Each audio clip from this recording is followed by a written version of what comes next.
All right, so good morning again. As I said, I'm the chairperson of the board.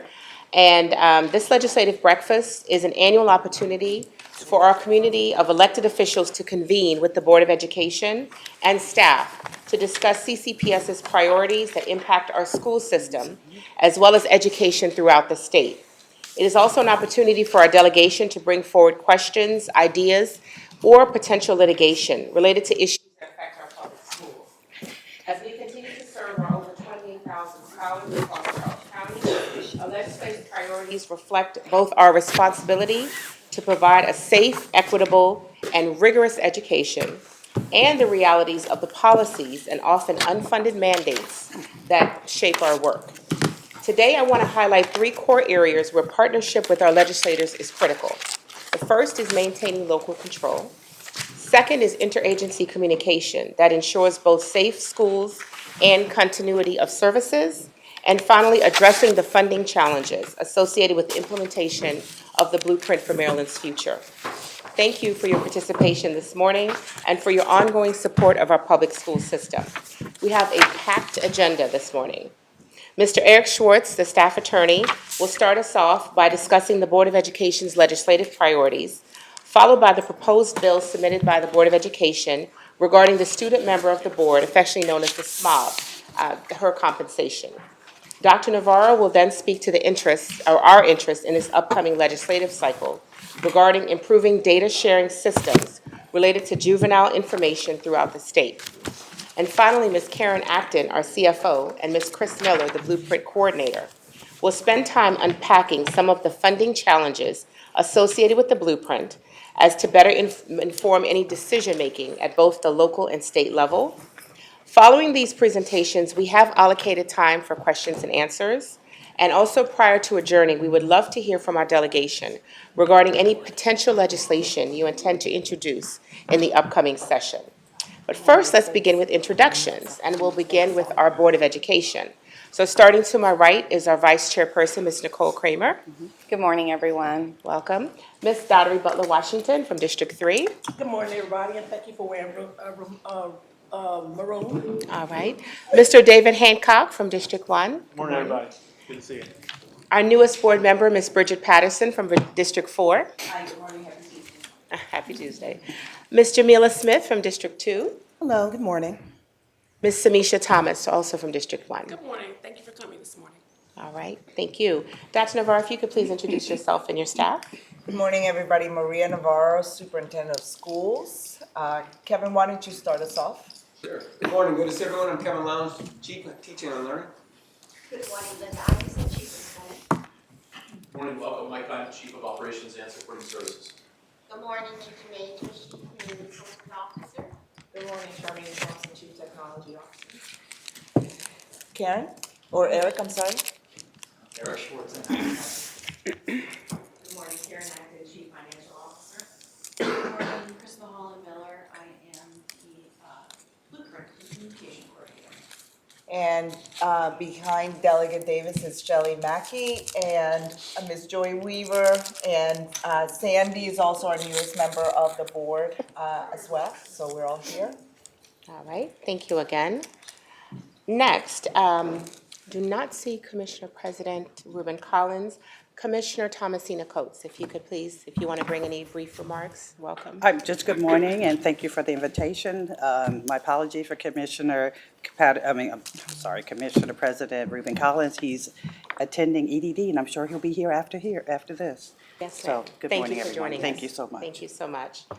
All right, and as chairperson of the Charles County Delegation, Delegate Davis, good morning and welcome again. If you could please introduce yourself and your colleagues and any staff present. Yeah, and my staff, they will introduce themselves. I am Delegate Deborah Davis. I am the chair of the Charles County Delegation in the Maryland Legislature.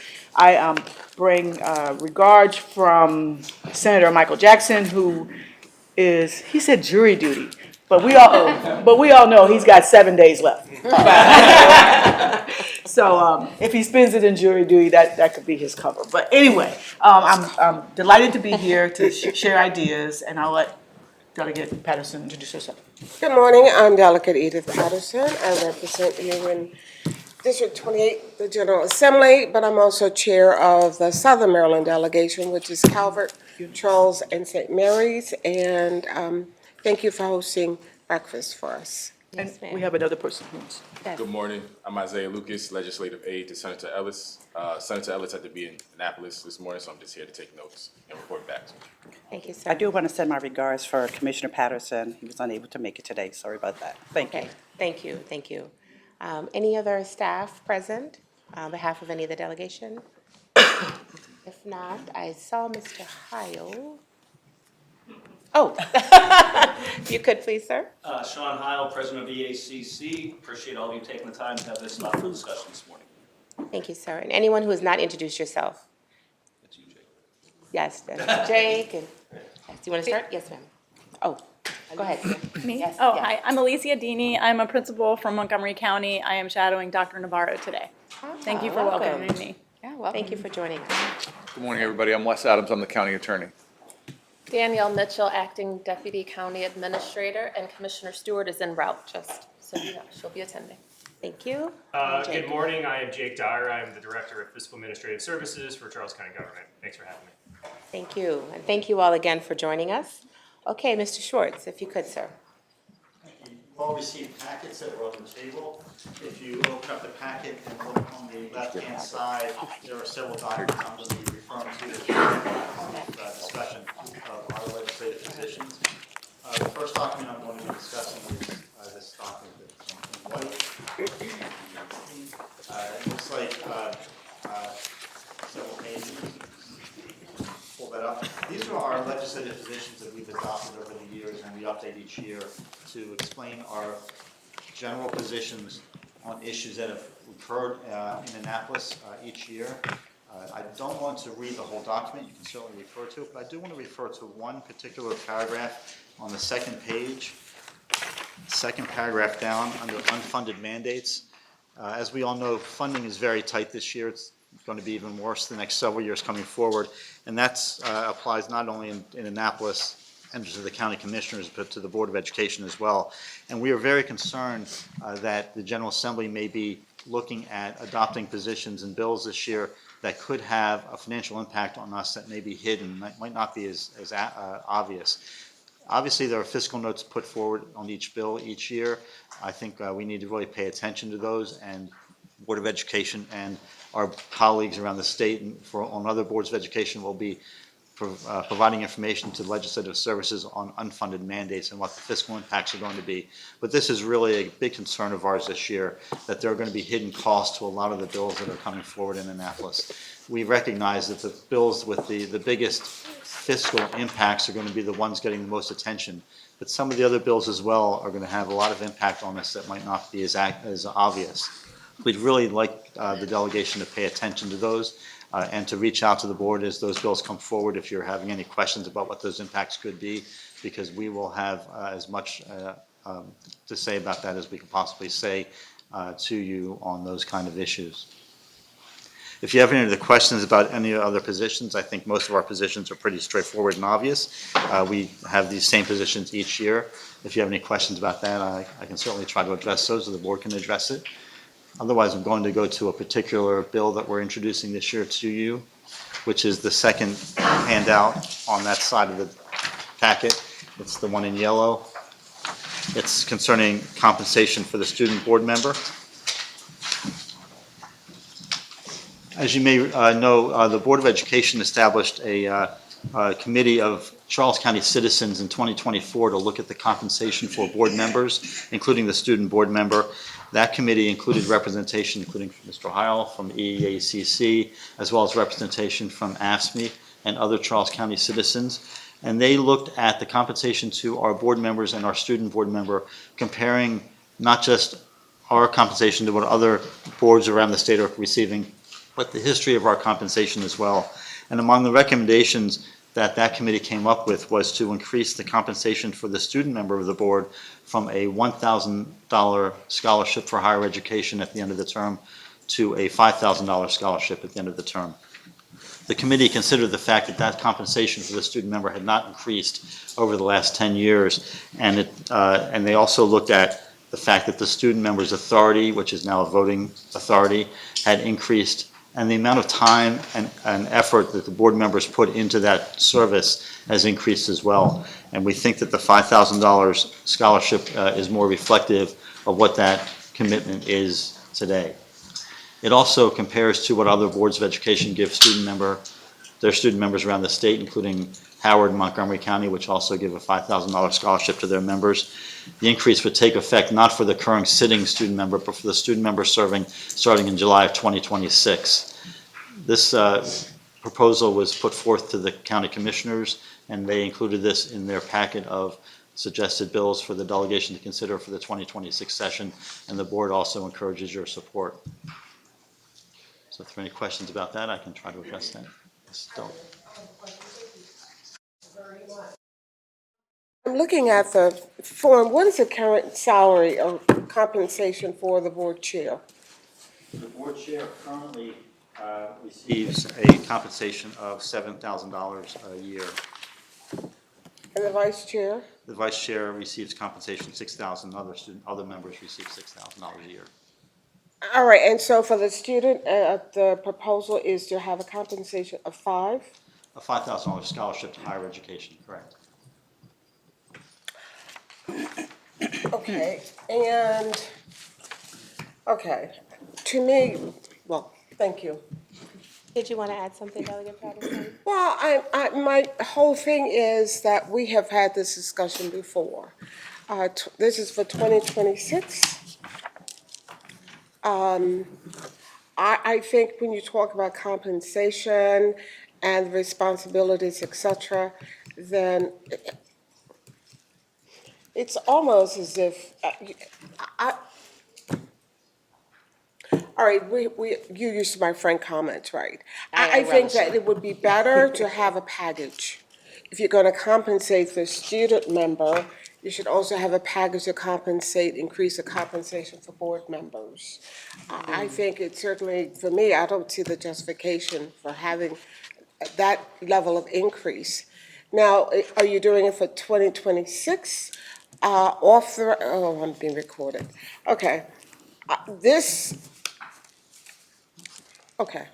I would suggest looking at, this may or may not pass, I'm not sure, but then come back in 2027 and increase the compensation for the board members when the economy looks a little bit better. But in all fairness, I think it's like I just don't understand. Well, if you remember, Yeah, I was going to say. if you remember, the board had a bill that they proposed last I year. understand that, and I think you understood the response that we offered. I'm telling you, 2027 for the entire package for compensation. You understand, Madam Chair. Well, the reason why we bifurcated Delegate Patterson candidly is because we understood there was a lot of resistance to increasing compensation. We accepted as a board, we didn't like it. Being very, it's a safe space, right? Because we also haven't gotten an increase in over 10 years. Right. And you know the amount of effort that we put Right. in. But we said if we could at least maybe help the student, because it is something that helps their education.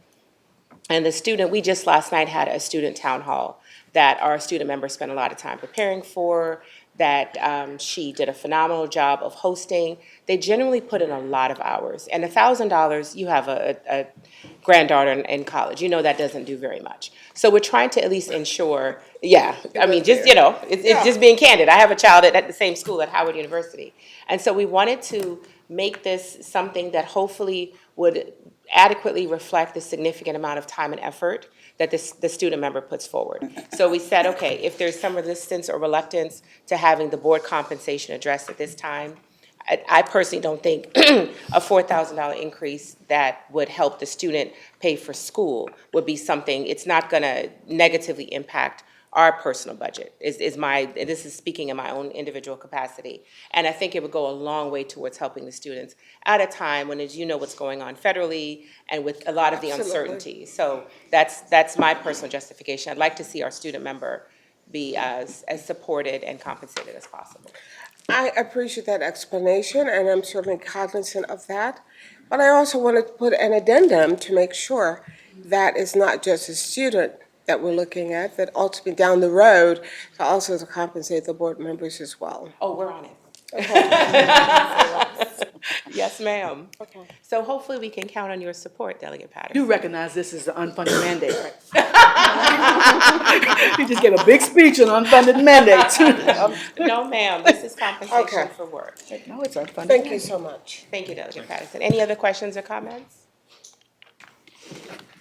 All right, I believe Dr. Navarro, you're up next. I am next. Good morning, everybody. Good morning. And thank you for being here. I'm going to spend a little bit of time talking about improving the communication channels for agencies that support young people, juveniles. And so if we can go to the next slide, Shelley. Last year, I believe, Delegate Patterson, you may recall, there were some bills that didn't move forward regarding information sharing for juveniles. And I believe it even got all the way up to beyond several committees.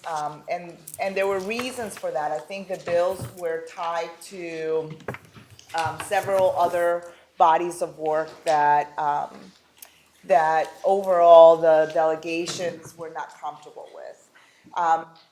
We have been meeting as groups of superintendents and also locally here to discuss the importance of better systems for informing school systems when they are charges of a juvenile, for a juvenile, and they are moving within jurisdictions. We tried really, really hard, and we work really, really hard with our local DJS, Sheriff's Office for information sharing within the county, incidents that happen. As you know, we have a great working relationship with the Sheriff's Office. Within county, we have multiple ways that we're able to figure out incidents that occurred in the community and what do we do to support the students first and foremost, and how do we continue to educate them and provide them services, but at the same time be able to maintain safety throughout.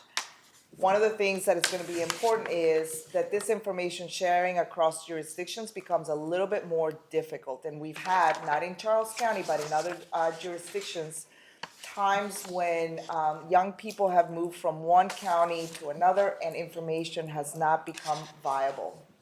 So a couple of things that I think you need to be aware of in terms of how we are representing this topic throughout. The first one is that I am representing on behalf of Charles County and the superintendents in the Maryland Center for School Safety. It is the organization that is constantly working on how do we maintain our schools safer and what do we need to do. And I have to say, I'm really proud that Charles County has been a model site for us doing drills like reunification. We used the fairgrounds as a site for reunification, and as a mid-sized district, we've actually had the largest turnout of emergency staff, sheriff's office, county folks, school system folks, and students to do drills so that everybody knows where they need to go. So we are actually doing really good work system-wide on emergency preparations and safety in schools. So that is one area where we're having this conversation about all aspects about keeping schools safe, how to support young people, and how to provide them services, and how we're thinking across, not just in Charles County, but across all 24 jurisdictions. The second one that I am serving on currently is the Commission on Juvenile Justice Reform. It was a requirement by the law and a request from the governor. If you look in your packet, I provided you in the light yellow handout. You have the handout that details what is the role of the commission. The commission meets monthly, and the work around everything, providing everything from coordination of services and communications to treatment programming of juveniles and support across the state. It has great representation by multiple agencies, including DJS. I represent the school system's voice. We have the courts, we have victim advocates, we have really a wide set of individuals at the table talking through a couple of major issues as it relates to juveniles.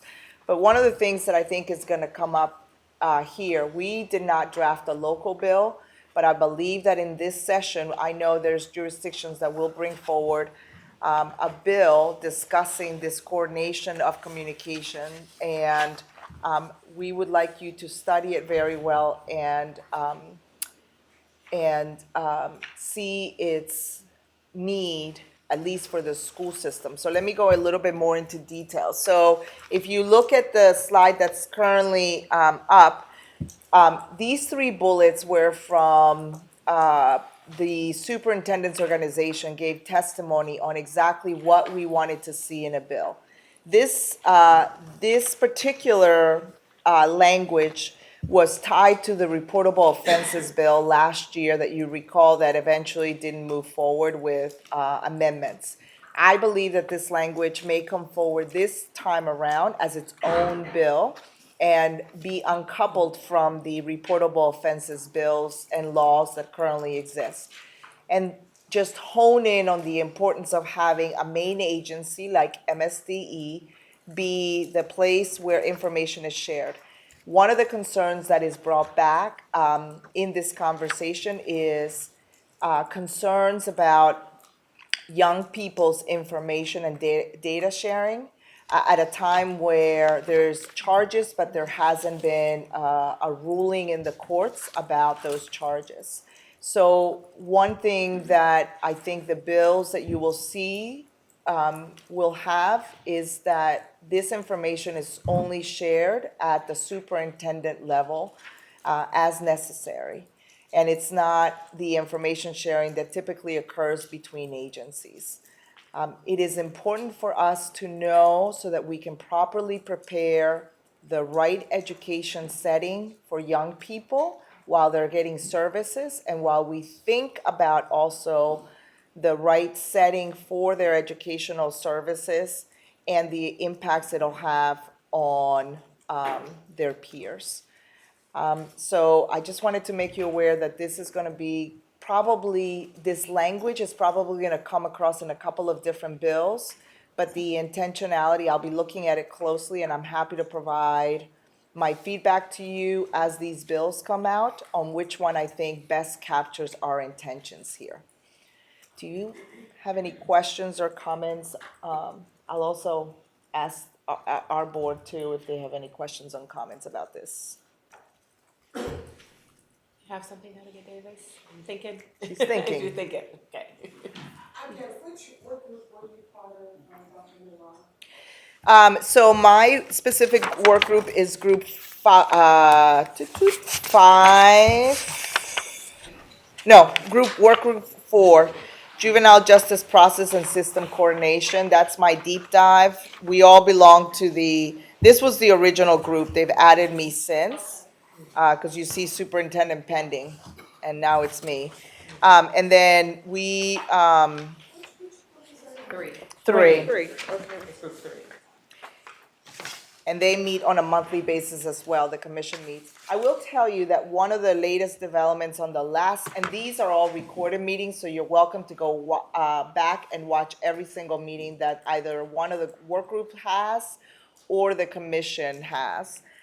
There's only one work group that has, that deals with sensitive information that they do not record.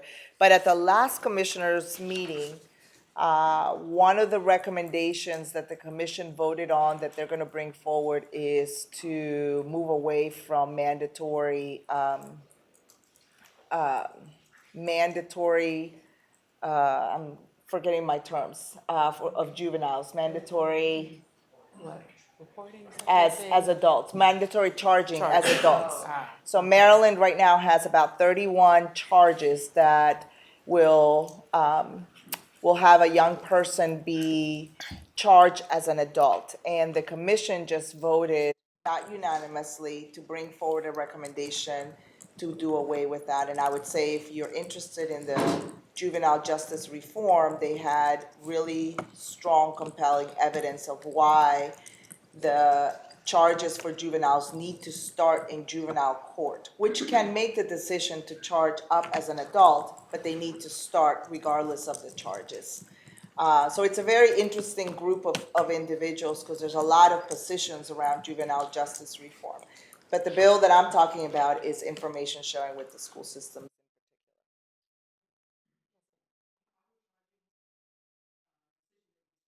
The commission that you're working on? Yes, but the commission is only making a recommendation to the governor. So the job of the commission is to make recommendations To the governor. Mhm. You have any initial thoughts, Davis? This is always tough in Annapolis, this topic, because we're balancing the children's constitutional rights. We're balancing that everyone doesn't have a Dr. Navarro in their county. We're balancing those disparities that you know and that you're hearing about in your commission. So it's always a tough bill in Annapolis. And yeah, it's really tough. You've heard it on the floor. It's a tough bill. But it may have to be decoupled, because I think when it is coupled with the reportable offenses, I think the reportable offense bill brings up a whole bunch of interest on all spectrums of that. And I believe we will have somebody put it forward as its own standing bill around the communication component of it and the metrics around it having be just from superintendents, managed by somebody like MSD or a third party, if you will. But unfortunately, two of my colleagues, actually 4 of them, were impacted, but with cases of just not knowing information. And collectively, I think you're right. It depends who's in charge and what they decide to do. But hopefully people are getting the right people in those positions so that when you have that responsibility, and it's a huge responsibility, it continues the supports and education of a young person, but it also takes into account situations of safety for everybody else as well. Would you please, we don't have anyone in judiciary, it comes in that committee, right? Excuse me? That information out of judiciary, it's not when you think about different proposals, I tend to identify who are the key members or members of the delegation that would be hearing it first. First in subcommittee, then committee, then obviously, once it's on the floor, it's almost too late for us to, well, it's not really too late, but it's more problematic once it's out on the floor. So, Mr. Schwartz, if you would let us know your position, and since you're on the subcommittee, you can also give us a heads up in terms of what is occurring and the wishes or the recommendation for the Charles County Board of Ed. But I will tell you, this was a topic that is fairly debated, simply because we come from different areas. Yep. And sometimes the messenger Yes. Makes a difference. And and the messenger is very conservative and inflammatory. And that leads to trust issues. But there could be different messengers shepherding portions of this. It's sort of like if nationally you talk about gun control.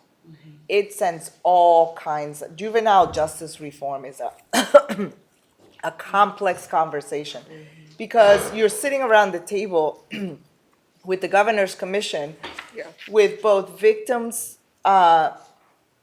victim advocates, juvenile advocates, sheriff's offices, county police, the court systems, DJS. And so it's been very interesting as an educator being surrounded by that community that is trying to wrestle with varying different interests, this very difficult topic. And I think part of tackling these very heated conversations is unpacking it rather than trying to put it together. Sorry. So, I just got the wrong, oh, thank you. You're welcome. So part of that, I think, is why I wanted to bring this particular one to your attention, because it may be uncoupled from the reportable offenses, which sends everybody in a tizzy, regardless of which area you sit on, and it might come on its own. And frankly, the educators have now a vested interest in information and understanding what's happening as a result of a couple of cases that have occurred. And if So. you could pardon me 1 second, I want to make sure we introduce Commissioner Dr. Amanda Stewart from District 3. Welcome, thank you for joining us. Good morning. Good morning, thank you. Thank you. All right, did you have any other questions? And we'll open this up to anyone else that'd like to. No, I think, I will just make a comment. You have Delegate Phillips and you have Senator Smith. That's a good balance. Yeah.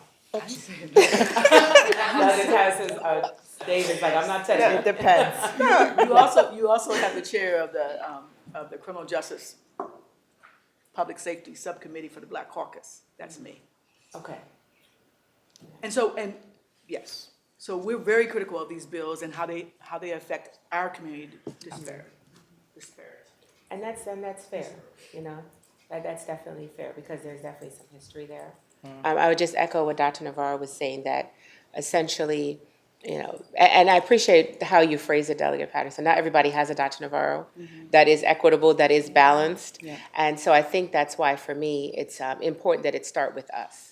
You know what I mean? The people that are doing this work, that understand the implications, that are not going in there with any ill intent, and do our best to protect the bill if it moves forward, to ensure that it doesn't turn into something we don't intend.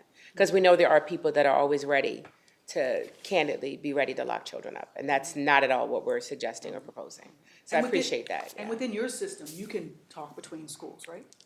Yes, the problem is that the school systems don't know. So the Yeah. issues that came up was a superintendent gets on, I mean, we are very close. We can call each other. We call each other for everything. And in these cases that we're talking about, superintendents had no information. It wasn't coming from an education system to an education system, because the instances happened outside of the school system and off school hours. And so those are incidents that happen in the community. There is DJS, the local sheriff's office or county chief office for police. They do their investigations. They're going through their district attorney's office, and they're working the case through. Juvenile moves jurisdictions, and the school system 6 months later has no idea what is happening. And so had we known, had a similar incident happened locally, we make decisions locally on how to continue educating a young person, providing mental health services, providing wraparound family services, and thinking about what's the right placement. And we have placed schools on what we call safe schools, which means they are on virtual learning until we are able to clear and enough time has passed where we know what the outcome of a full court proceeding is. So within the jurisdiction it depends how well the agencies are working together. I would say in Charles County, we have a good system of communicating amongst agencies. The issue comes when people move, and people move all the time. And then there were incidents that happened in the school setting with weapons and so forth that the system had no knowledge about and could have done something different had it known. And it's difficult, right? And I think it's the same. It's not an easy black or white decision, because at the same time, I'm also queuing up that on behalf of the superintendents, I was one of the votes that said, we need to recommend to the governor that there's no automatic charging of juveniles as adults. That just, the data is very clear, and if you see the recording, you'll see who voted against that and who voted for it. So it's a difficult conversation, and it is not a simple decision. But this one is one that, on behalf of the educators, us locally, this board, it's an important reminder for me about the importance of having information so that you can better make decisions for all kids, including that particular juvenile. And I think the privacy considerations have definitely, obviously been incorporated. And as a reminder, this would be sharing at the superintendent level. So this isn't, because I know people worry about children being labeled or targeted or stigmatized is a perfect word. Thank you, Madam Vice Chair. So those are definitely considerations. Anything from either of our commissioners? Ms. Bella Washington, I'll go to you next. I do. Yes. I'm not sure if you have partners, or do you already have partners? And when, in your position on this bill, are you working with other partners, maybe school, maybe private, maybe other partners? So I think there will be a bill moving forward. And to Dr. Patterson's point, I'm not sure which committee it's going to come forward. It might come in different ones depending on who sponsors it. And once those bills come forward, I will be emailing the delegation and giving them my opinion on which is the strongest bill and why. And hopefully that garnishes some level of support. Support and some partnership for other systems. Okay. Yeah. Thank you. When is this group concluding, and when are the recommendations being sent to the governor? So this group is concluding at the end of next year, but let me confirm. And what I can do is I can send you the link. If you ever just want to watch some of the commissioners' meetings, I would say the last one, I'll email you all with some interested ones. I actually studied the videos because they had met for almost a year before I was appointed for it. So I studied their videos, and it was a good way to, understand where everybody was at that point when you kind of come in. And so I can highlight a couple meetings that I think are summative and pivotal to the rich discussions and all of the issues. You can see they're dealing with a lot of different issues as it relates to juvenile justice. And you believe that the recommendations that you mentioned are going to go to the governor for this session? I will confirm when they're coming, but I am sure that this group will be putting a set of recommendations that will affect this legislative term, yeah. Thank you. Anything, Dr. Patterson? I'm sorry, Patterson. I'm so sorry. Dr. Stewart, I haven't had my coffee fully kicking yet. My apologies. It's okay. Just taking the conversation in and reading, one of the things that stands out to me is that, parents will intentionally county hop. Yes.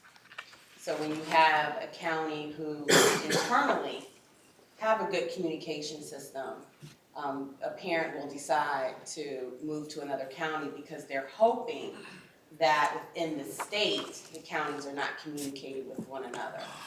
And I think at the end of the day, what Dr. Navarro said is it's important about the communication, but allowing the school system to be able to offer support services, because the parent and the child may not self-select to share the information.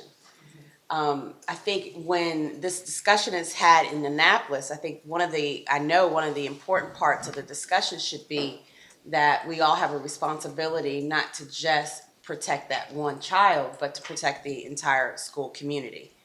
And so how do we as leaders use our voice to ensure that people understand that, yes, these juveniles have a constitutional right of due process, but at the same time, we have a responsibility to keep the entire school community safe.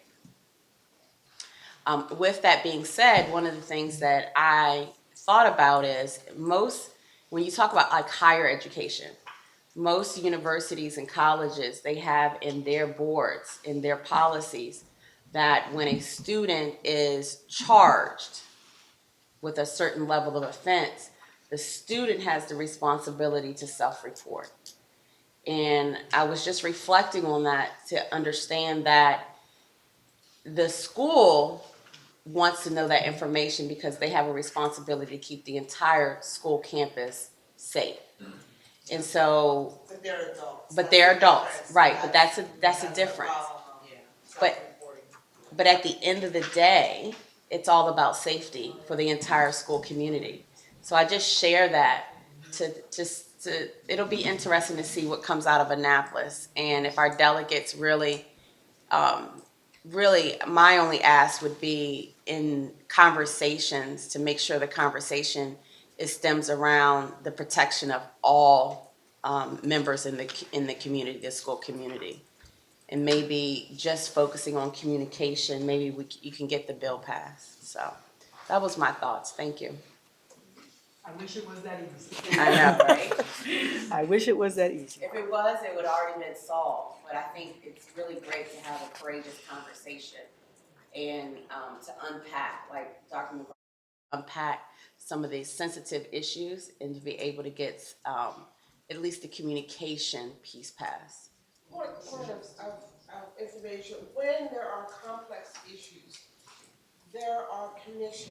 Whether it is a commission for 1 year, 2 years, as this one is, because they are so complex and so you have to bring in all the voices. Sometimes we have what's called a summer study, as we did with some of the autism programs that didn't pass this past year. So be mindful of the fact that if a commission is established, it is to consider all the students. So we recognize that. Fellow Washington? Yes, I just wanted to offer, I know we depend on laws being passed for all of our safeties and stuff, but I want us to also look at, we as sitting here talking to our counterparts here in our county, talking to the sheriff, talking to juvenile services, talk to whomever is in control or have information about our students. So if we could in-house be able to communicate and say, can we get together and be able to pass this information to the superintendent? So she will be able to have an educational program for our students that may be affected with this. So not only just going to get law, but in the meantime, we could also be set up here to be able to communicate, and that can be able to be modeled for other counties to see. So we can also be proactive within our own community to make sure our students are safe.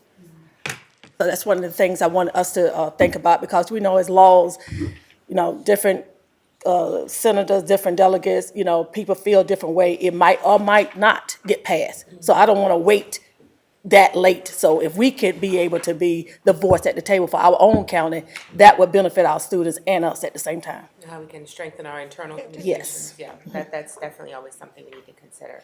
Thank you, Ms. Washington. Any other board members have questions or comments? Ms. Samisha Thomas? I will say that, I've been pleased that Dr. Navarro has been having those conversations already. Those conversations have been had, and I see that, there's a great partnership. So maybe we can serve as a model for other counties.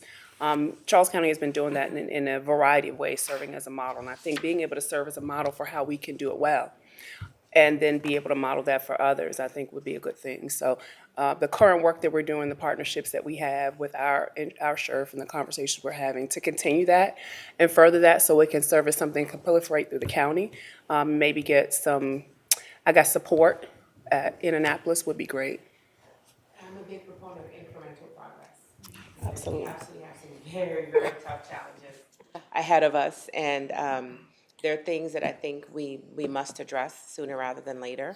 And hopefully there is some agreement among the delegates. And I see your face, Delegate Patterson. I know you have your concern, and then that's fair. But, My thing is, it all sounds great in terms of theory, but you have laws. Yeah. And that's the whole purpose for the commission that the superintendent is on. You cannot circumvent the law. Right. And I think to your point, that's exactly why they're bringing these recommendations, because they're identifying key things that they think should be addressed. Okay. Yeah. All right. Anyone else? No? All right. Thank you all. Can I add Yes. something here? So as I was looking through some of these work group reviews and recommendation, the one thing I would say is family. I see almost every category. Family also pertaining and involved in this, because there's a need for sometimes even going outside of the juvenile itself and going to those family situations that may be occurring. So that's what I haven't seen in here, because I've seen a lot of the juvenile services, Office of Juvenile Services, Office of State's Attorney. But So we do have a couple of parent advocates. We have victim parent advocates, and we have parents of juveniles that have gone through the system as well. And it's a very powerful group of people when Good. you have that kind of representation together in the room, because they speak from experience on this, so. Absolutely. Yeah. Because when you talk about wraparound services, Oh, yeah. yeah. you Yeah, have we to talk get about the someone- families a lot, Yeah, too. It's a village involved Yes. with this. Thank you. All right, thank you. Okay, so moving on to funding requirements of the blueprint. This will be presented by our CFO, Ms. Karen Acton, and Ms. Chris Miller, the Coordinator of District Innovation. Good morning. So, as you know, we just completed year of our blueprint plan. Last week, we met with the AIB and MSDE for our monitoring visit, which went very well. And we discussed some of these concerns that we have when it comes to the blueprint. You will note that we are huge advocates of the blueprint and all of the potential that it has with it. But as you know, there are always unfunded consequences to the law, and we just want to highlight some of those and the impact that they could have with that. The first being is our enrollment. Maryland overall is seeing a decline in their enrollment in schools. And because of this, there are concerns about implementing the programs that are associated with the blueprint. We're still expected to provide these programs and these opportunities for our students. So because of that, there is concern about less funding from the state and the county. We are asking for a rolling average for all of our funding sources in order to continue these programs for our students that are mandated with the blueprint. Our second funding challenge that we want to highlight is compensatory education. Previously, compensatory education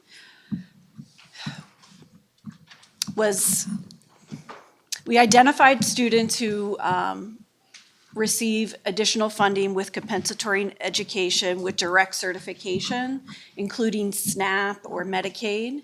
And the law said that we were able to identify students by using direct certification and applications. So those of you that are parents, you know that the school has FARMS applications for students to receive free and reduced meals.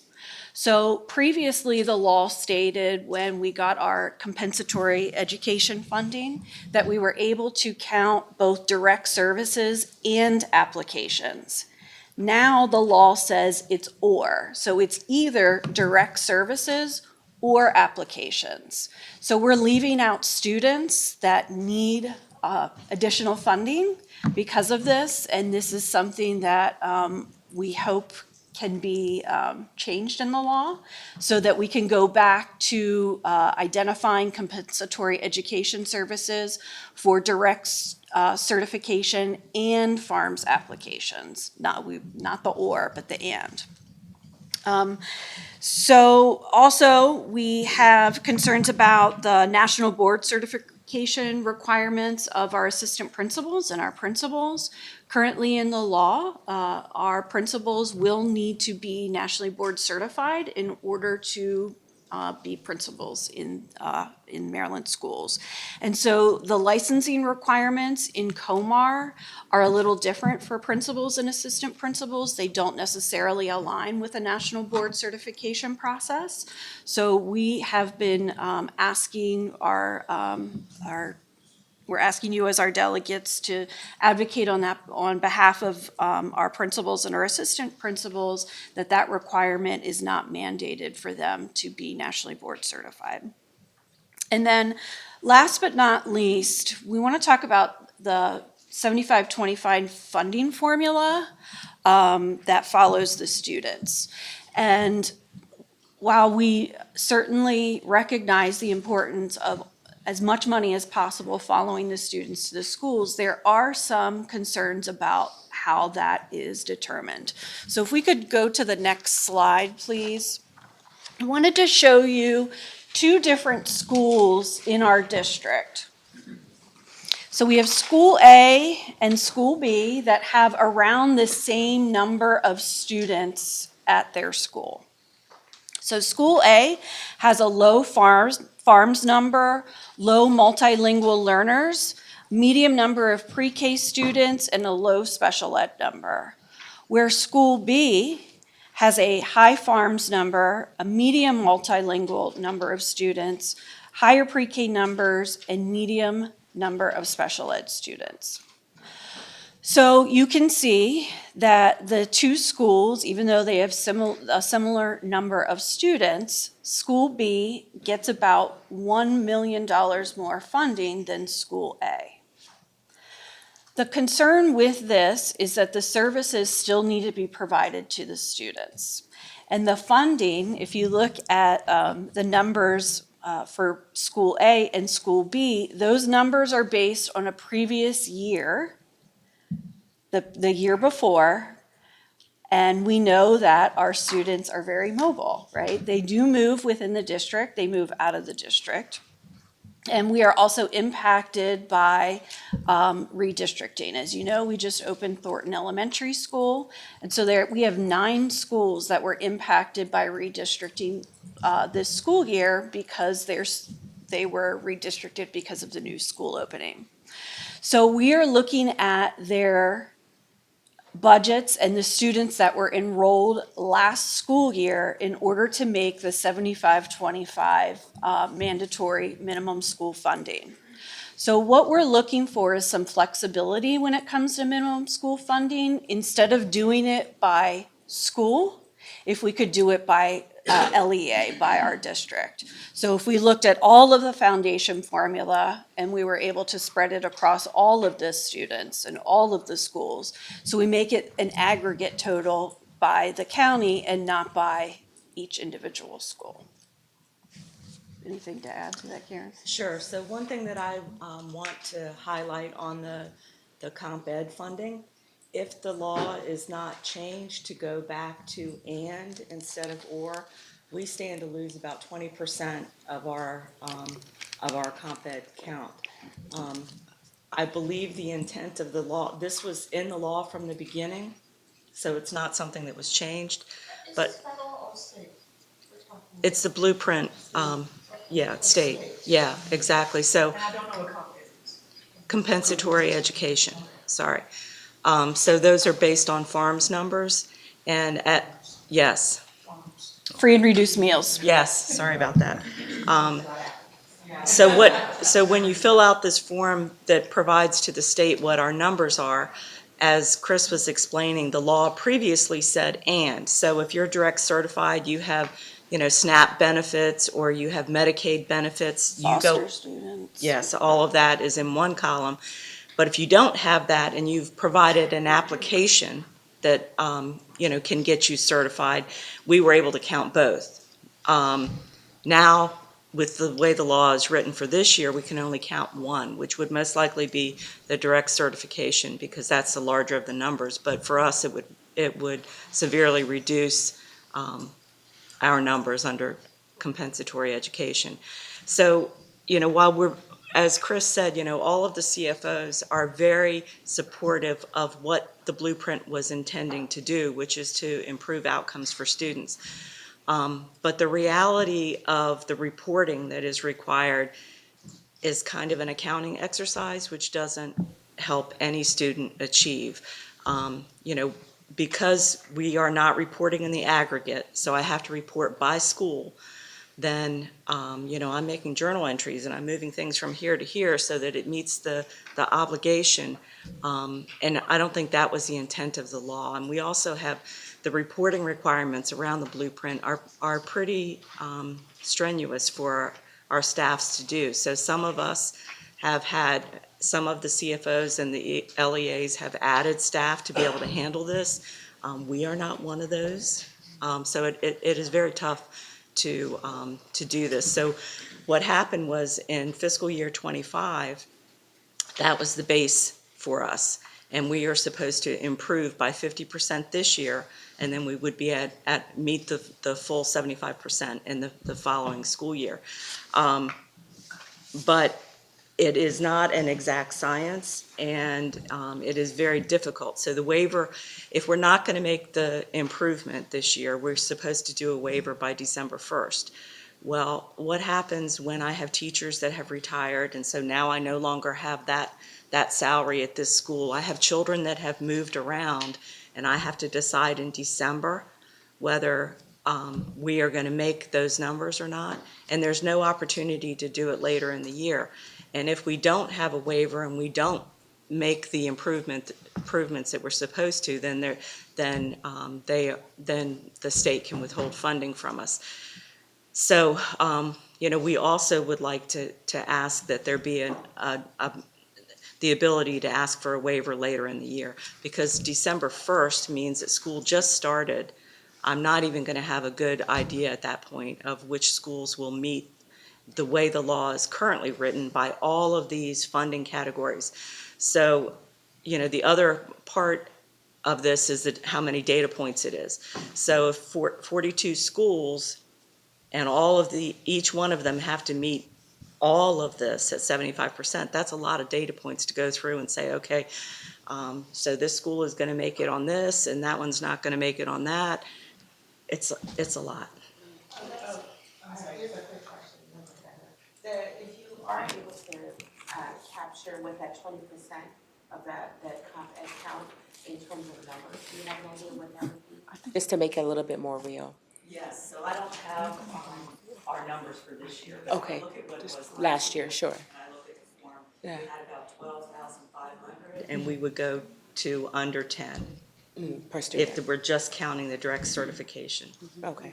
And MSDE has said, that this probably wasn't the intent, or there, but the funding that we will get in January will be based on that law, because that is the law.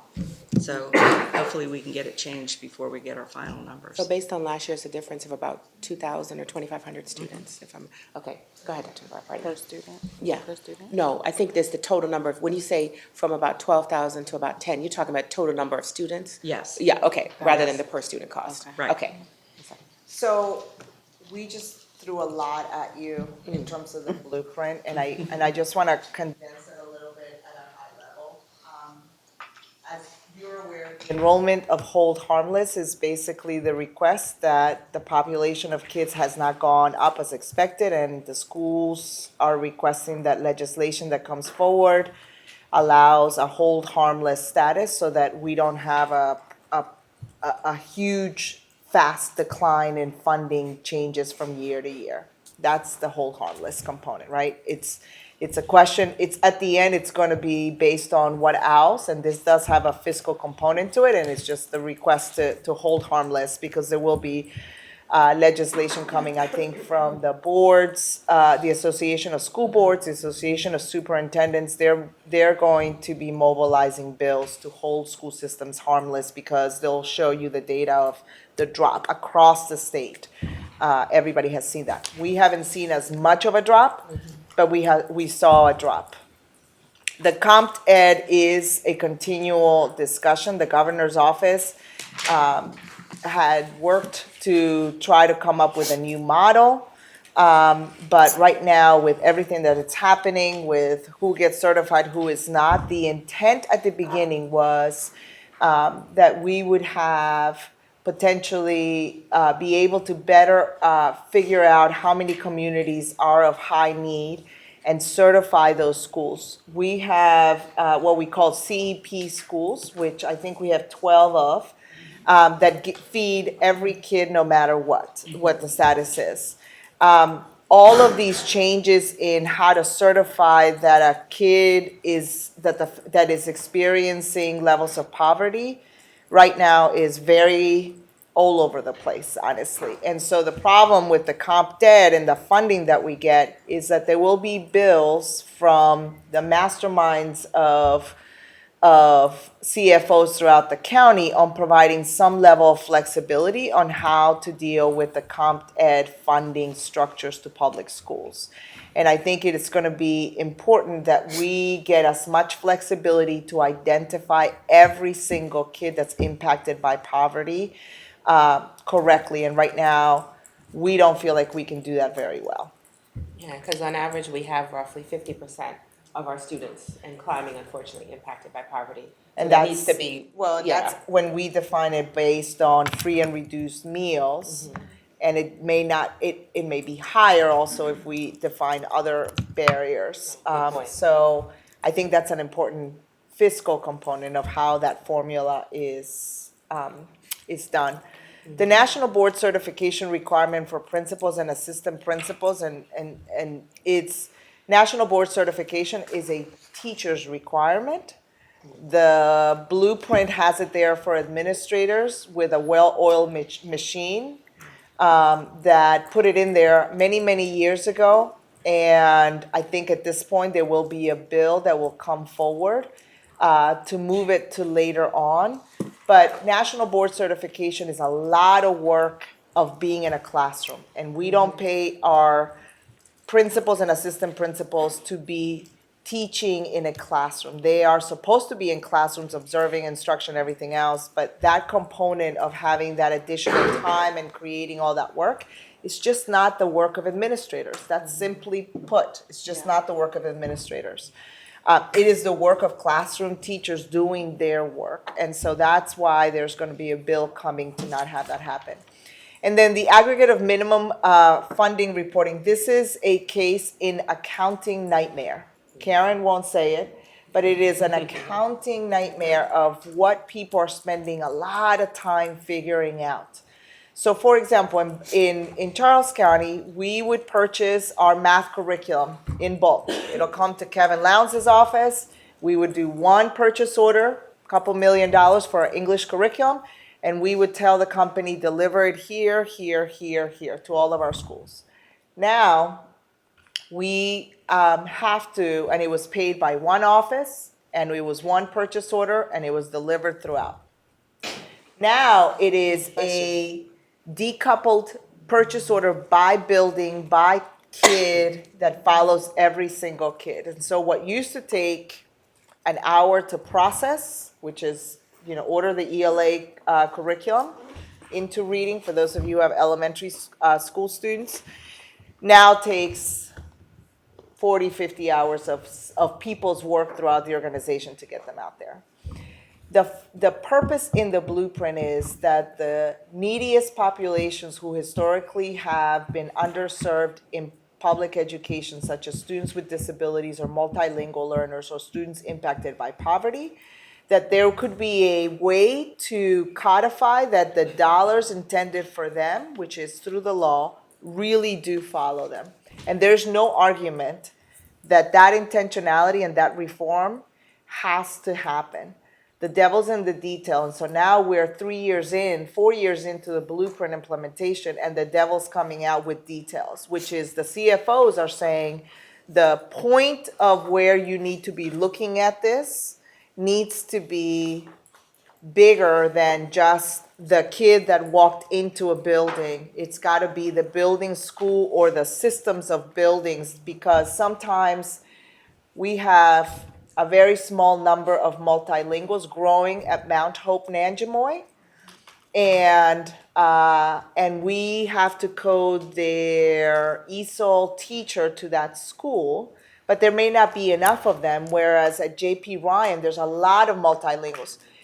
And so it looks like maybe we're coding too much to Mount Hope. Well, that teacher's still going to get in her car and drive down there if she's there every day or 3 days a week or whatever that is.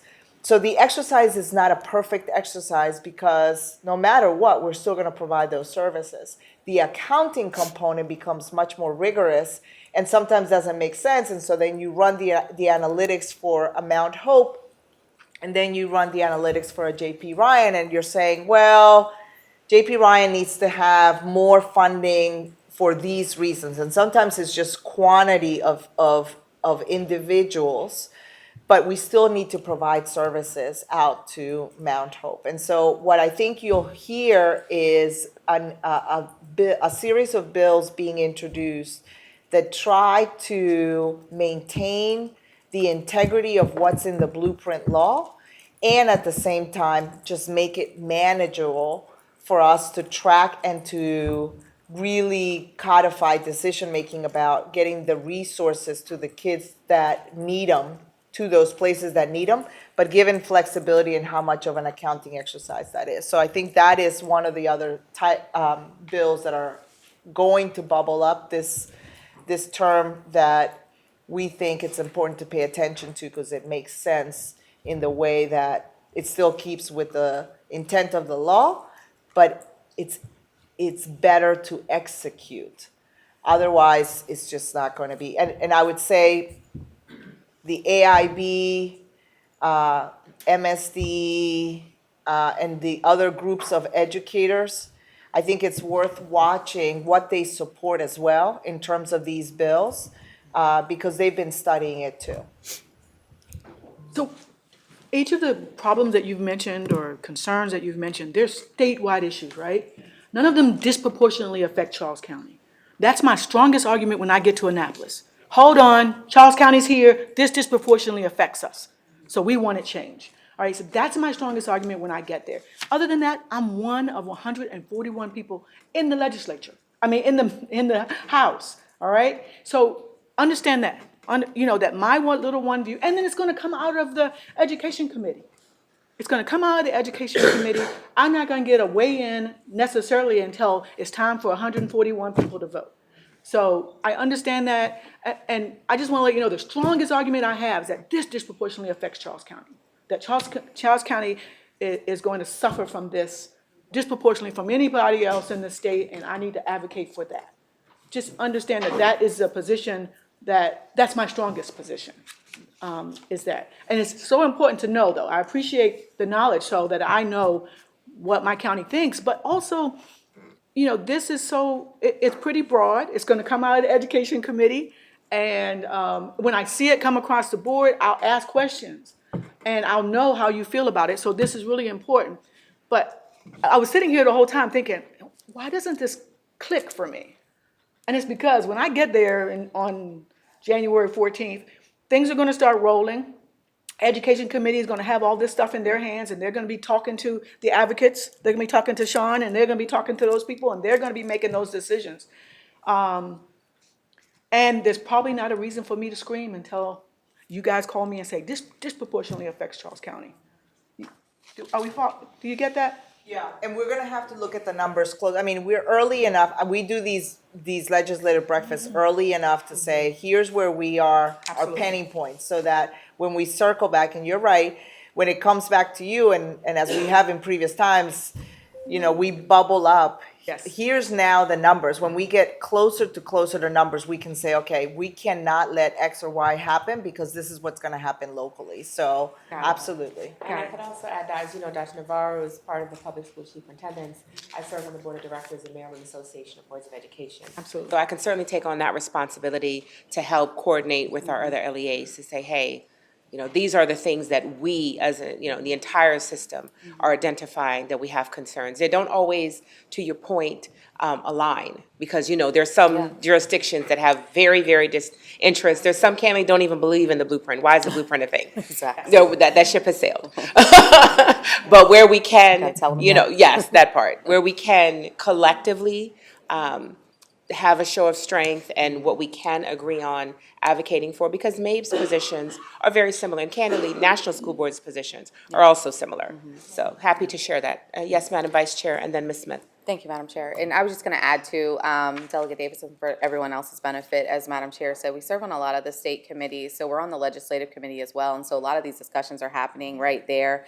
And so you may see just like last session, advocates coming out on behalf of either MABE or, nationally, as Madam Chair said. And so we also just want you to be aware of where we stand, because there's going to be a lot of discussion back and forth, because as she said, sometimes even in the MABE discussions, with certain LEAs, we don't align. But MABE is going to come out with a collective position, but we just want you to know, where we stand in Charles County and why, some of that rationale. So hopefully that's helpful. And if our entire delegation voted in favor, we would be one, it'll be 5 of us. Well, hopefully it won't just be you. You're Hopefully. right. And Hopefully it won't we just will be you. also, we've talked, no, you won't. And No, we've you talked as a board about how we can increase our advocacy and where we Yes. can be more impactful. So that's one of our challenges and tasks that we're going to be taking on, as well as reaching out to our other LEAs, Yes. their Our delegates. counterparts, We completely recognize that. Ms. Smith? No, so wanted to just say, so just piggybacking on the points that were already raised in terms of being able to advocate and find consensus. So as already shared, we do serve on the local board, the state board. We also serve on the national board. I also serve as a fellow advocacy chair. And so my role is not only to speak to our Maryland delegation, but to find consensus outside of Maryland to better support positions that would support the state. And so as we're advocating and speaking to whether it's local level, state level, or federal level, definitely wanting to find counterparts for you all, to find consensus in Annapolis, to be able to help with being able to be more than just the one of 141, but helping you all find a larger contingency to be able to move some of this forward. And if I can also thank you for that, that was a great point about the federal advocacy committee, where there's overlap with the national school boards, because I'm on that board as well, as the National Grant Council chairperson. We also have, and I know many of you know Dr. Felton Moss, who serves on Prince George's County. He's the legislative director, whatever the title is. And so we're looking at how we can have that alignment between the local school boards, what we're doing on the state level, and then also nationally, because we are going to have in January a National Equity and Advocacy Institute, which I know Ms. Smith will be very involved with, as will several of us. And so those are some of the conversations we're having as well. Nationally, what are we seeing? How is this being impacted? Because, we haven't talked about one of the elephants in the room, the government shutdown, and how that's crippling many of our students, and how that's going to lead to more students being impacted by poverty, as their parents unfortunately are. So that's one of the things we're actively working on as the Charles County Board. How can we align, candidly, our strengths, not just among our board members, but state and national. So you'll be hearing a lot from us. Yes. Anyone else? Any other comments, questions? No? Madam, yes, Dr. Stewart.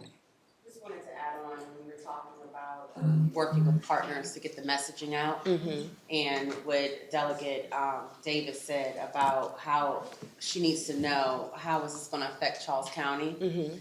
One of the interesting things is going to be to see how you can partner with like counties, right?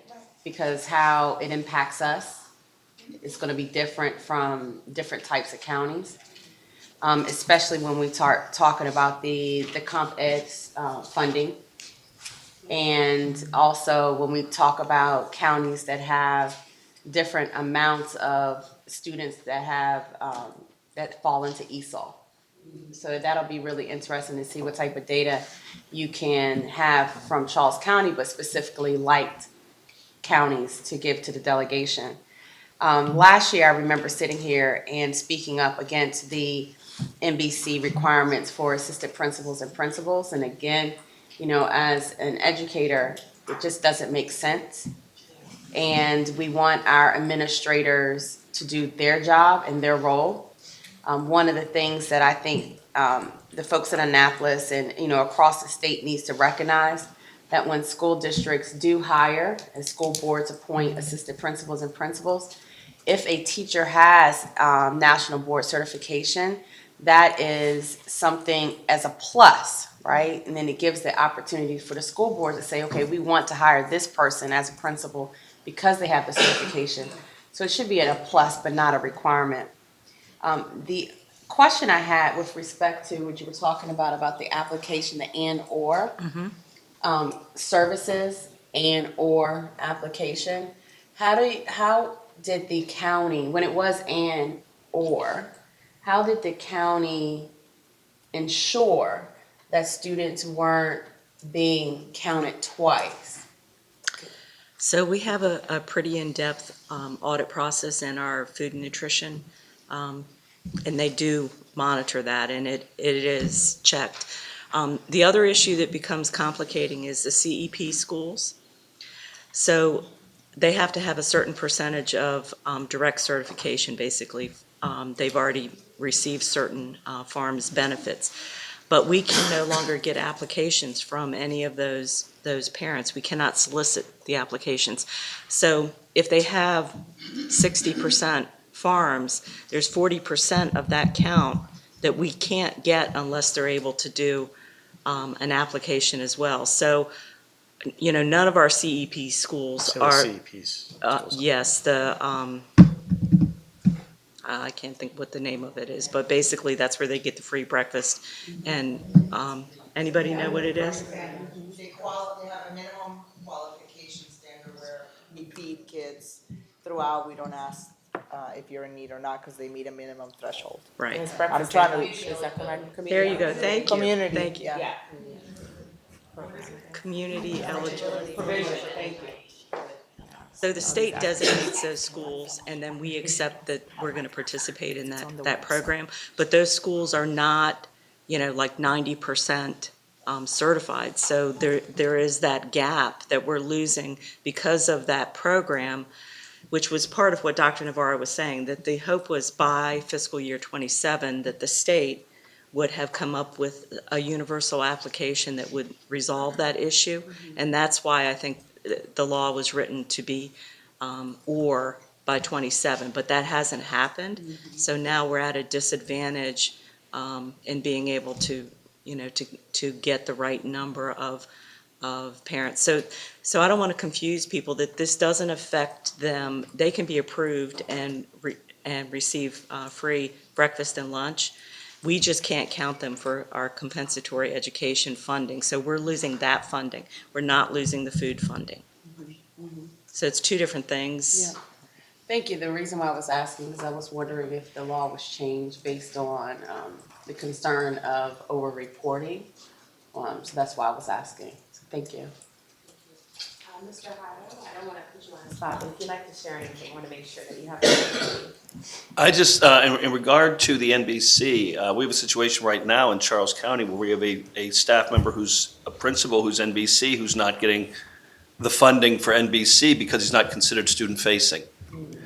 And that seems to be the crux of the whole thing, and it seems to be, and we've talked about this in meetings that EACC has been in with CCPS, that there seems to be two tracks developing. NBC, if you're going to go up the career ladder that way. National Board Certification, thank you. Delegate Davis, I appreciate your questions and wanting to know. It means a lot to me, thank you. That National Board Certification track seems to be up the career ladder towards those lead teacher positions, and the traditional route of getting your master's seems to be for what that administration's doing. So that would be the only, the union 2 cents on that regard, I guess. And the incentive, of course, for National Board Certification is additional. Yes. You know, compensation for the teachers. For the teacher, and if you are, and the additional compensation for a school designated in need does not apply to administration. Yes, Dr. Stewart. And just wanted to add on for the delegates, the other issue with, and I know Dr. Patterson knows this, Delegate Davis, when we're talking about National Board Certification, it's a very intentional and interactive process. And Delegate Patterson could tell you that you have teachers who go through a 2 or 3 year program. They have to be in the classroom. They have to record their lessons, and to require an assistant principal who needs to be in the overall schoolhouse dealing with instruction and discipline, that when Delegate Davis, you said, how is it going to impact Charles County? Well, you can specifically say that you're taking assistant principals and principals out of their day-to-day responsibilities to support and improve instruction and to ensure the safety of the school, and putting them in a classroom where they can record their lessons. And so that's a direct impact. And then also when we talk about assistant principals and principals, using that data in the challenges you have as a school district here in Charles County to get qualified individuals that can be promoted into that role. That's another impact. So it's really about managing expectations, but really understanding that that's not the right route for administrators. There may be another option, but not that option. So I just share that on. So let's be, ask is that we repeal it or support, what is the ask? Would you like to clarify, Ms. Miller? It says remove the requirement. Is that the ask? Yes. Yes, so, we are hoping that legislation will bubble up this year that removes or delays the requirement. Okay. I think Dr. Navarro, you are part of that board, you will sort of let us know when the recommendations come forward. Once we get into Annapolis and learning these, bills have been, as you well know, Mr. Shorts, pre-filed, and that will give you some sense of what we can expect. But when they're not pre-filed, it moves pretty rapidly. Okay. Yeah, I would just say every single one of those bullets under the blueprint is gonna be a filed bill that you will see across your committee specifically, Dr. Patterson. So when they do get filed, I will send you the bill numbers and just make a reference for those pieces. The pre-file deadline is December, is it December? It's November something. It's this month. Okay. Okay. So, Well, in related. Please excuse me, I have a meeting with Secretary Tolentino now. Oh, okay. But thank you for joining us, Delegate Davis. We Thank you, appreciate Delegate you. Davis. Well, and as we wind down, we have about 30 minutes remaining. I'd like to give the delegation opportunity. I guess it's primarily you, Delegate Patterson. Speaking of pre-files or any bills that you'd like to introduce to us. Well, thank you very much. I had a little issue with the stomach, but anyway, let me first of all thank you very, very much. I look forward to the breakfasts, simply because I get a chance for us to have dialogue, and I believe they're open dialogue. We don't always agree on issues, but certainly we can come together and support one thing, and that is to make sure that Charles County has the best opportunities for our students as well as the teachers, and of course support for boards. This year, this past 2025, I was able to sponsor a local bill that really resulted the bill passed as a result of the advocacy for autism children. And it was a young man who unfortunately passed away here, but the bill ended up being named after a young child who died in Montgomery County, Ace. And so the autism bill passed in terms of elopement, and it is part of the regulations. I will pre-file another autism bill. This one has to do, again, with Charles County and has to do with the water safety. I believe it's going to be combined with another bill that's sponsored by Delegate Tolles out of Prince George's. And so we're going to ask for your support for that initiative, simply to say that there are certain places where there should be fencing around bodies of water.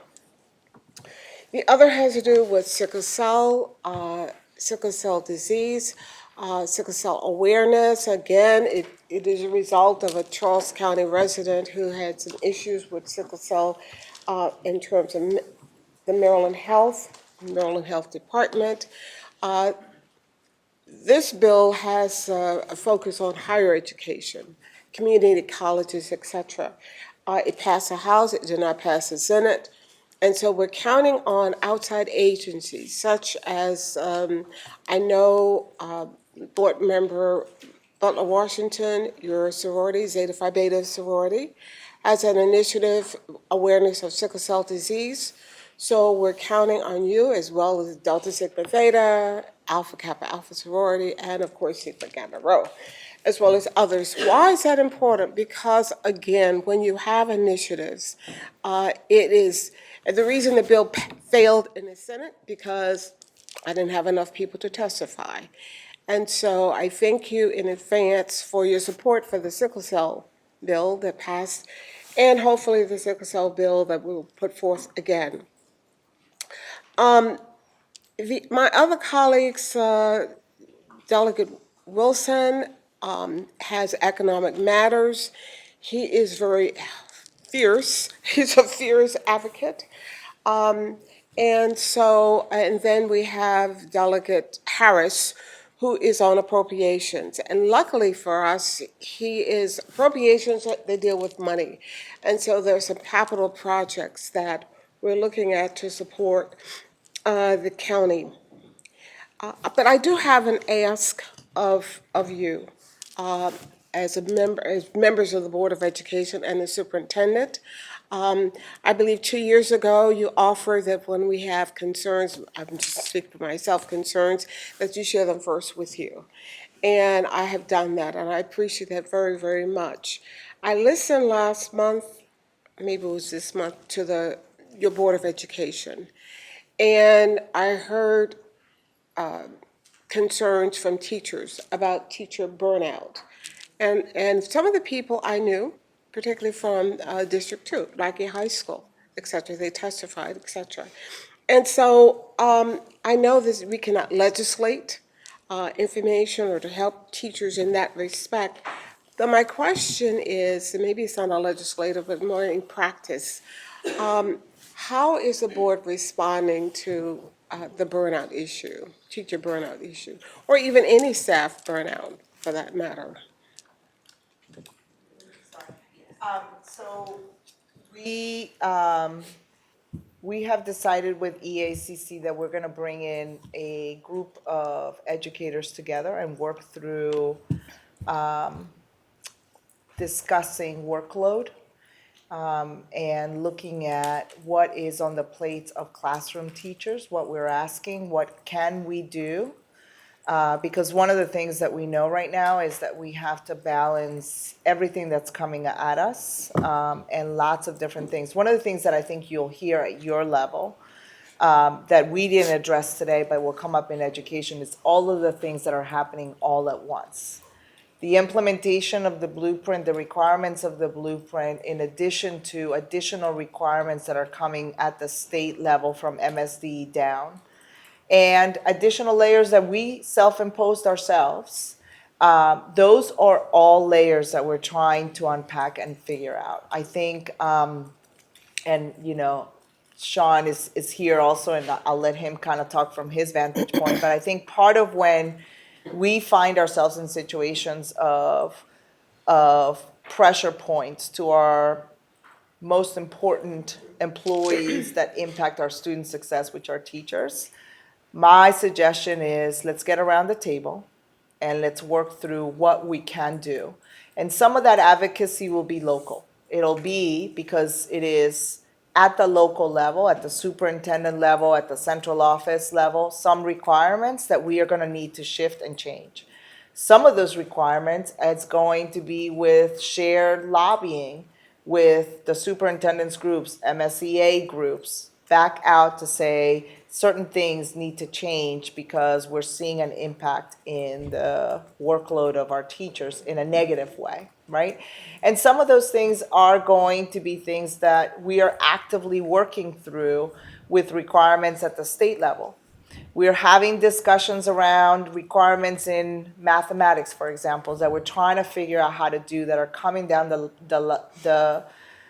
way that are important reforms in mathematics, but they need to make sense when we get down to the scheduling and the requirements at the school level for not just teachers, but for students.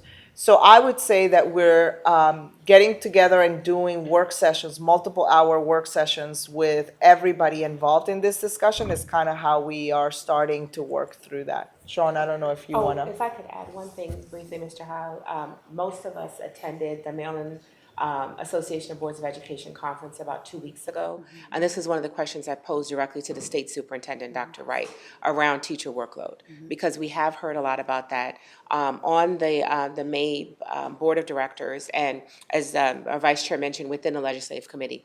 These are some of the issues that we're addressing as well on a statewide level. To your point, it's not just impacting Charles County. Of course, we're going to have those discussions and advocate fiercely for our teachers and affected administrators, but it is a statewide concern. And so Dr. Wright did address that, she's flexible and open, let me paraphrase, to where maybe some of those requirements can be reworked or restructured, because as you know, most of that comes from the state level.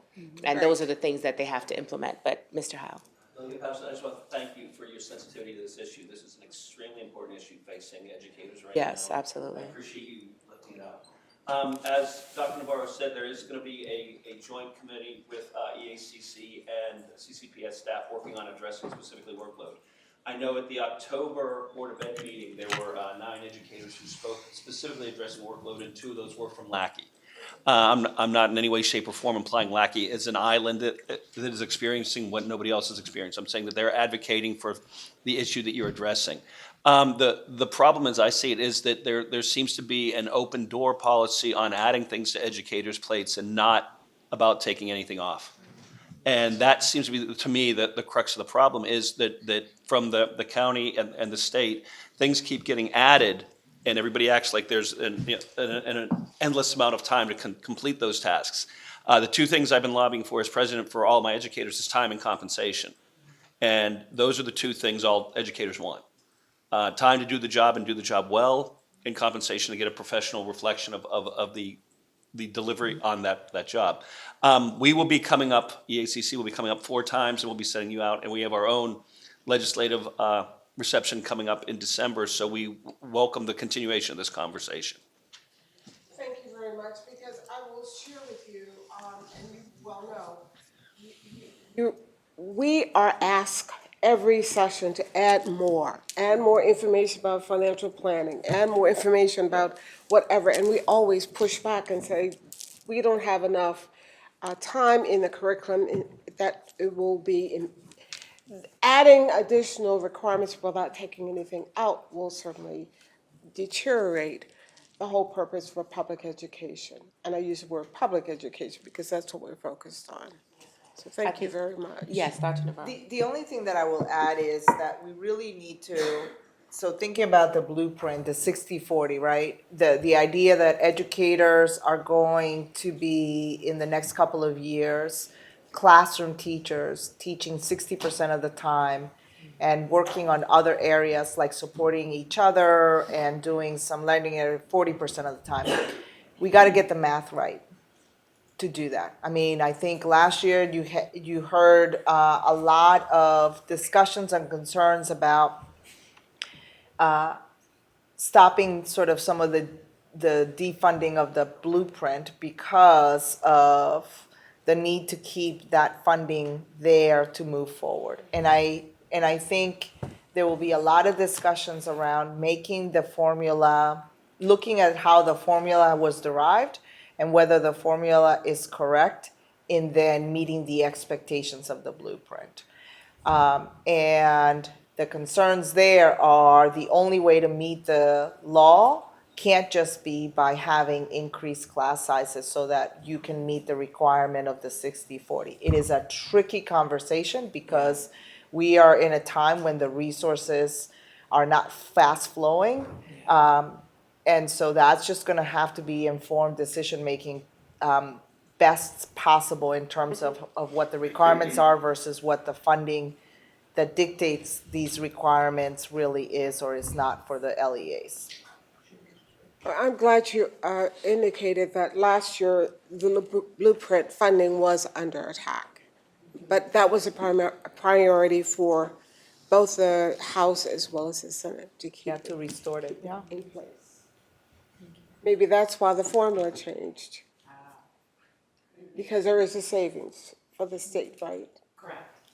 Absolutely. Well, in our remaining And I'm time. going on record by saying that. Yes. Appreciate that, Delegate Patterson. All right, in our remaining time, I'd like to give, and thank you very much, Delegate Patterson. We appreciate your candor and also look forward to hearing more from you about the 2 bills that you pre-filed. Commissioner Coates, Dr. Stewart, or any of the delegation staff, anything you would like to share in closing remarks? I'd like to at least say thank you. Thank you. For bringing these legislative initiatives to our attention.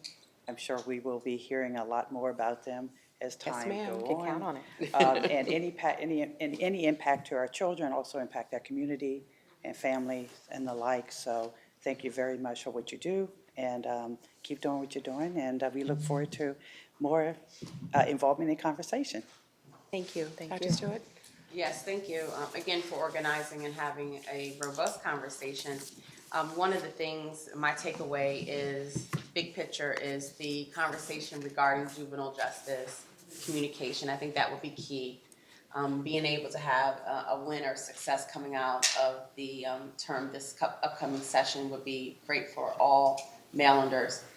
The other takeaway that I have is with the blueprint. We are lucky that we live in a county that supports the blueprint and understands that the blueprint, the initiative, the idea could put us back in place where we should be as a state in education, number right. one, or at least the top 5, right, Yes. in the country. I love that. My biggest concern is about funding.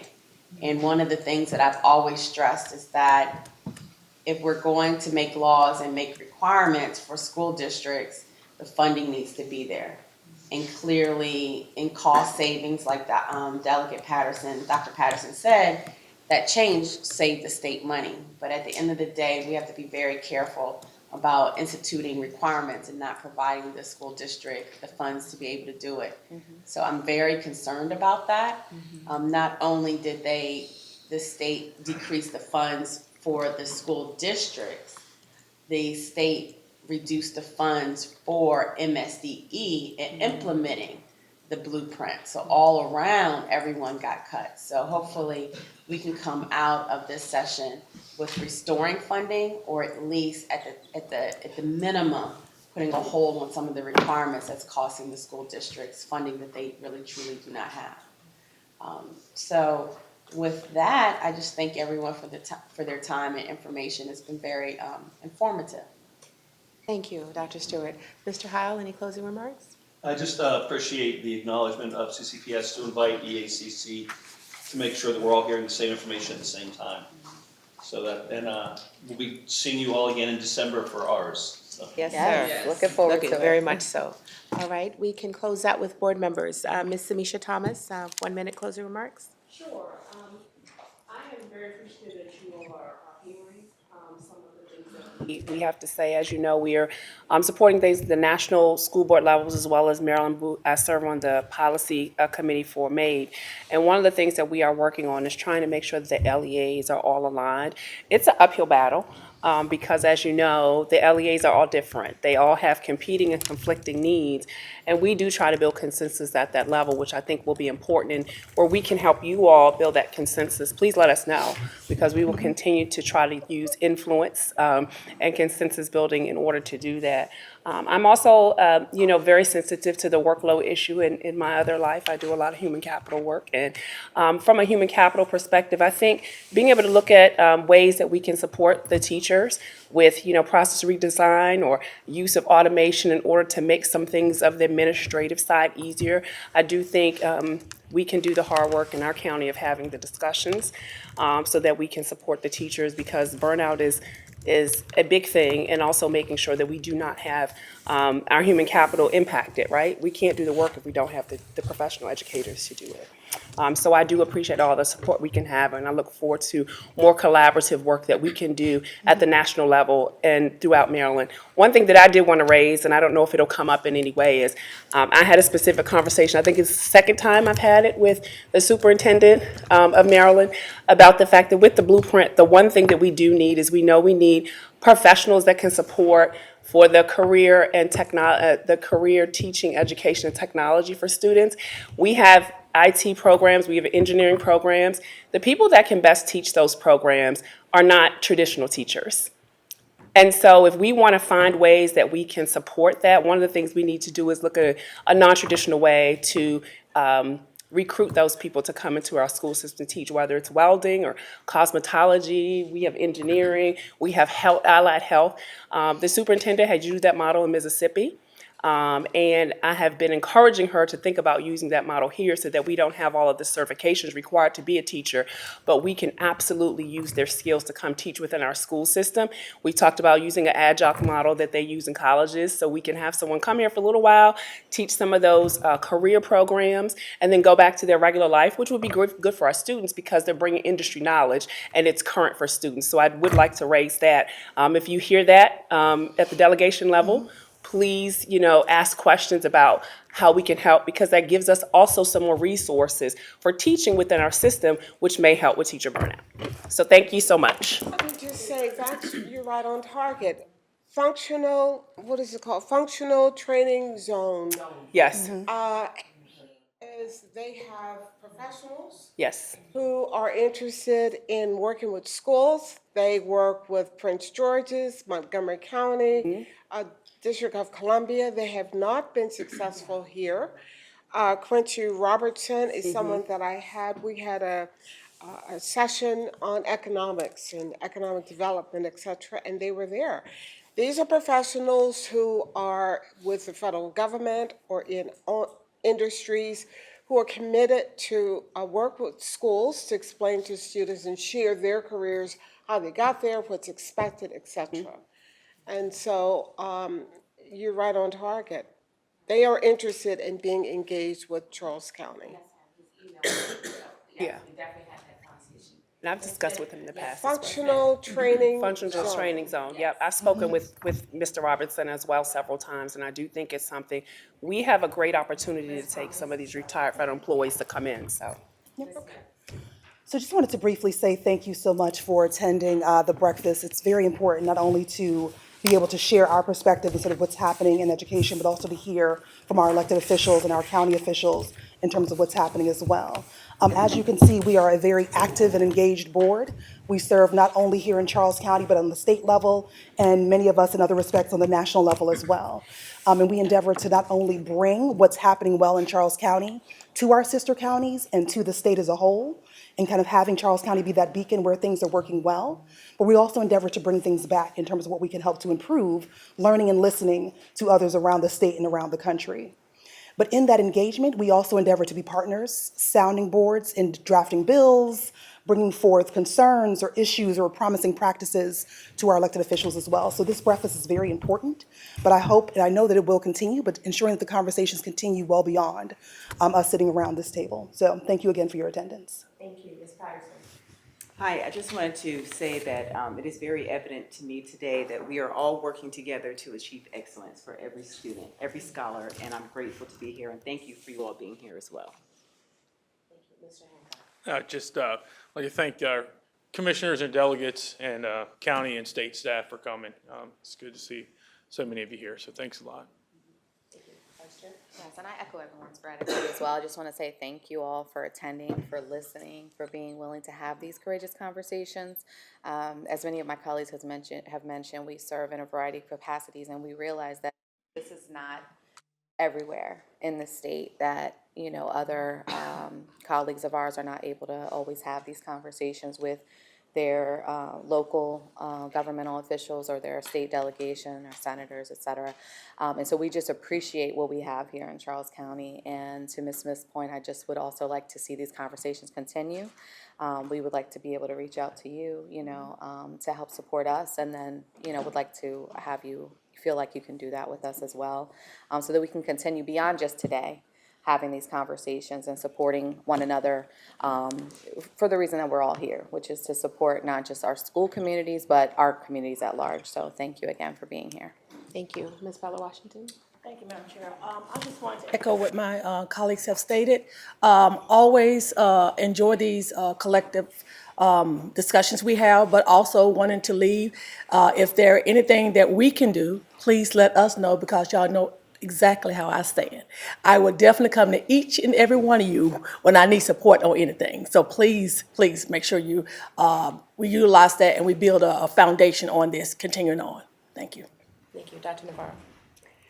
I'm just looking at our elected officials, and I will say every one of you, we've had conversations on your advocacy for kids, so that's enough for me. And so, because every time you come to me, it's because you're looking for how to help families and kids, and so I just very much appreciate it. And so I will work with you guys on anything that you need, because you care and love our children, and you support us, so thank you. Thank you. In closing, I think my colleagues have said it perfectly, and several of you have been or are currently educators, so you understand. You understand the challenges, you understand the obstacles, but more than anything, you share our passion, because every single decision we make impacts over 28,000 scholars, as I call them. And that, to me, is what's most important and what's most significant. As I shared earlier, our focus in large part this year will be on advocacy. We've done it individually, we've done it collectively, and now we want to take it to the next level, not only on behalf of our board, but where we can partner with other LEAs within the state of Maryland and even nationally. Charles County has been very intentional about amplifying our voice, increasing our presence, taking on more responsibility. And to your point, Delegate Patterson, yes, we are overdue for a raise, but it's okay. We'll settle for. Sorry, what was that? I was reading between the lines of what you were saying.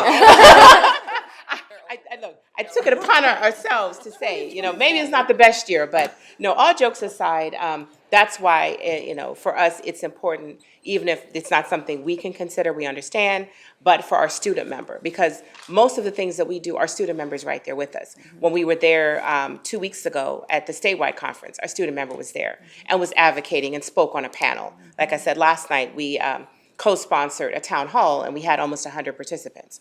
So our students are watching us. They're very aware. They're very involved. They're very passionate about their school system, and that's what we keep as the main focus for what we do, and in particular, our vulnerable populations, special education, multilingual learners. You've heard a lot about the free and reduced meals. Those are who we are fighting for every day. So when you find yourselves with a little extra money, don't forget Charles County is all I'm saying. But all jokes aside, I will give you back about 6 minutes in your day. Thank you all so very much, and you will be hearing from us. Thank All right, you. if you can take us off the air, please. Thank you.